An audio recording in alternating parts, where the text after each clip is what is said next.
আসসালামু আলাইকুম প্রিয় শিক্ষার্থীরা, তোমরা যারা 2026 সালে এসএসসি পরীক্ষা দিবা, মানে 2025 সালে যারা দশম শ্রেণীতে উঠবা, তাদের জন্য উচ্চতর গণিতের সংক্ষিপ্ত সিলেবাস প্রণয়ন করেছে এনসিটিবি। আজকের এই ভিডিওতে আমি তোমাদের সাথে এনসিটিবি প্রকাশিত সেই সংক্ষিপ্ত সিলেবাস শেয়ার করব। তাই না টেনে পুরো ভিডিওটি মনোযোগ সহকারে দেখো এবং এই শর্ট সিলেবাসের উপর ভিত্তি করে আমাদের এই চ্যানেলে তোমাদের গণিত এবং উচ্চতর গণিতের অধ্যায়ভিত্তিক অঙ্কগুলো বিস্তারিতভাবে খুব সুন্দর করে করানো হবে। তাই তোমরা যদি সেই ভিডিওগুলো মিস না করতে চাও এবং আমাদের এই চ্যানেলের সাথে তোমাদের গণিতের প্রস্তুতি নিতে চাও, তাহলে এক্ষুনি চ্যানেলটি সাবস্ক্রাইব করে পাশে থাকা বেল আইকনটিকে অন করে দাও, যাতে ভিডিও আপলোড করার সাথে সাথে তার নোটিফিকেশন তুমি সবার আগে পেয়ে যাও। আমরা উচ্চতর গণিতের সংক্ষিপ্ত সিলেবাসটা দেখব।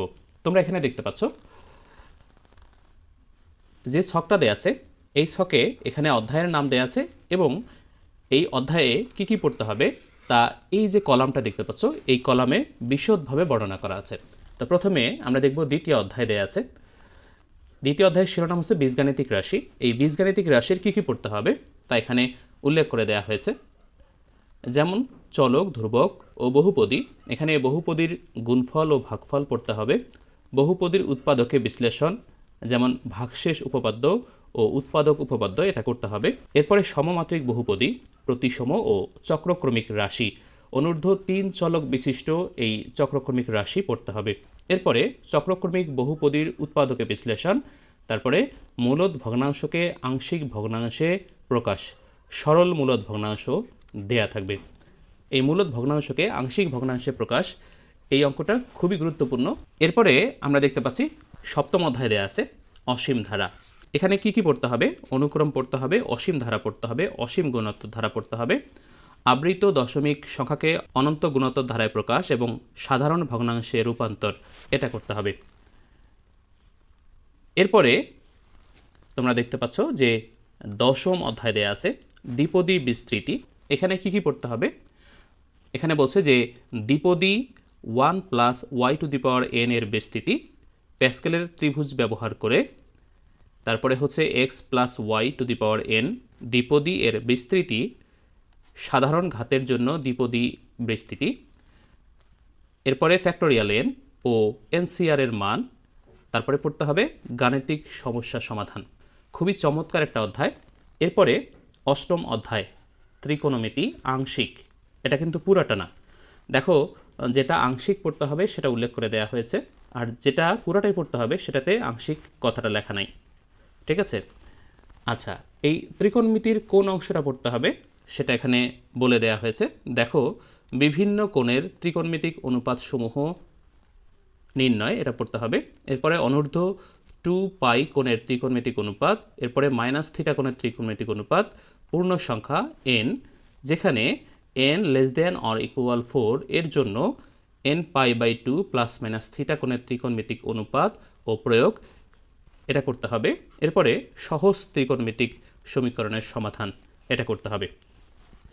এখানে ব্যবহারিক কাজ দিয়েছে। দেখো, ব্যবহারিক পূর্ণ সংখ্যা n যেখানে n <= 4 এর জন্য nπ/2 ± θ কোণের ত্রিকোণমিতিক অনুপাত নির্ণয়, যেখানে θ এর মান হচ্ছে 0 এর চেয়ে বড় এবং π/2 এর চেয়ে ছোট।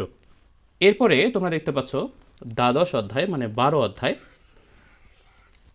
এটা হচ্ছে সমতলীয় ভেক্টর, এটা তোমাদের করতে হবে। তো এই 12 অধ্যায়ে তোমাদের পড়তে হবে, দেখো, স্কেলার রাশি ও ভেক্টর রাশি, সমান ভেক্টর, বিপরীত ভেক্টর ও অবস্থান ভেক্টর। এরপরে পড়তে হবে ভেক্টর যোগ ও যোগবিধি, এরপরে ভেক্টর বিয়োগ। এর সাথে পড়তে হবে ভেক্টরের স্কেলার গুণিতক ও একক ভেক্টর, এরপরে বিভিন্ন জ্যামিতিক সমস্যা, এটা করতে হবে। এরপরে দেয়া আছে, দেখো, নবম অধ্যায় সূচকীয় ও লগারিদমীয় ফাংশন। দেখো, এখানে পড়তে হবে মূলদ ও অমূলদ সূচক, সূচক সম্পর্কিত বিভিন্ন সূত্র, মূলদ ও অমূলদ সূচকের জন্য লগারিদম। এখানে দেয়া আছে হলো y = a⁴x, এটা যদি হয় তাহলে আমরা লিখতে পারি x = y এর লগ ভিত্তিক a, এরপরে লগারিদমের সূত্রগুলি। তারপরে পড়তে হবে সূচকীয়, লগারিদমীয় ও পরমান ফাংশন, তারপরে ফাংশন সমূহের লেখচিত্র, তারপরে পড়তে হবে ক্যালকুলেটরের সাহায্যে লগ ও প্রতিলগ নির্ণয়।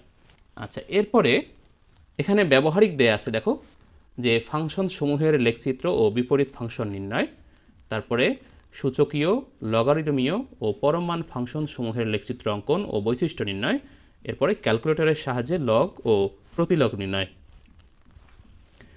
এরপরে পড়তে হবে একাদশ অধ্যায় স্থানাঙ্ক জ্যামিতি। খুবই মজার একটা অধ্যায় স্থানাঙ্ক জ্যামিতি, খুবই সহজ।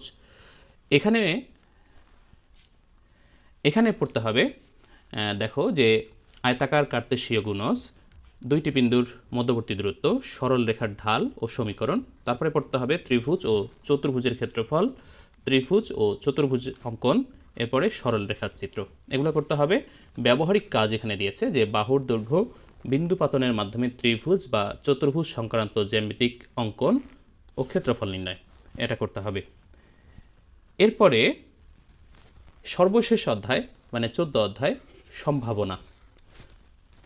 এই সম্ভাবনা থেকে করতে হবে সম্ভাবনা ও এর ব্যবহার। এখানে আছে সম্ভাবনার ধারণা, যুক্তিভিত্তিক সম্ভাবনা নির্ণয়, তত্ত্বভিত্তিক সম্ভাবনা নির্ণয়, নিশ্চিত ঘটনা, অসম্ভব ঘটনা, সম্ভাব্য ঘটনা। এরপরে নমুনা ক্ষেত্র এবং প্রবাবিলিটি ট্রি দ্বারা সম্ভাবনা নির্ণয়, সহজ ও বাস্তব ভিত্তিক সমস্যার সমাধান, এগুলো করতে হবে।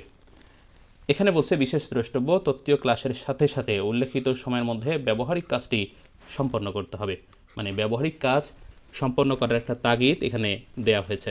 শিক্ষার্থীরা, আশা করছি তোমরা বুঝতে পেরেছো।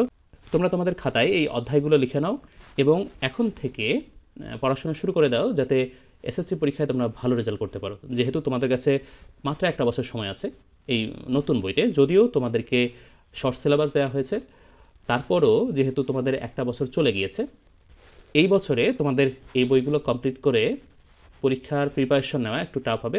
তোমরা যদি শুরু থেকে শুরু করো, ইনশাআল্লাহ তোমরা ভালো ফলাফল করতে পারবে। শিক্ষার্থীরা, তোমাদের অন্যান্য বইয়ের সংক্ষিপ্ত সিলেবাস ও নম্বর বন্টন আমাদের এই চ্যানেলে আপলোড করা আছে, তোমরা চাইলে সেগুলো দেখে নিতে পারো।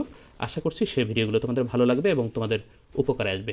শিক্ষার্থীরা, এরকম তথ্যবহুল এবং গাণিতিক ভিডিও পেতে আমাদের এই চ্যানেলটি সাবস্ক্রাইব করে পাশের বেল বাটনটিকে অন করে দাও, যাতে পরবর্তী ভিডিও আপলোড দেওয়ার সাথে সাথে তার নোটিফিকেশন তুমি সবার আগে পেয়ে যাও।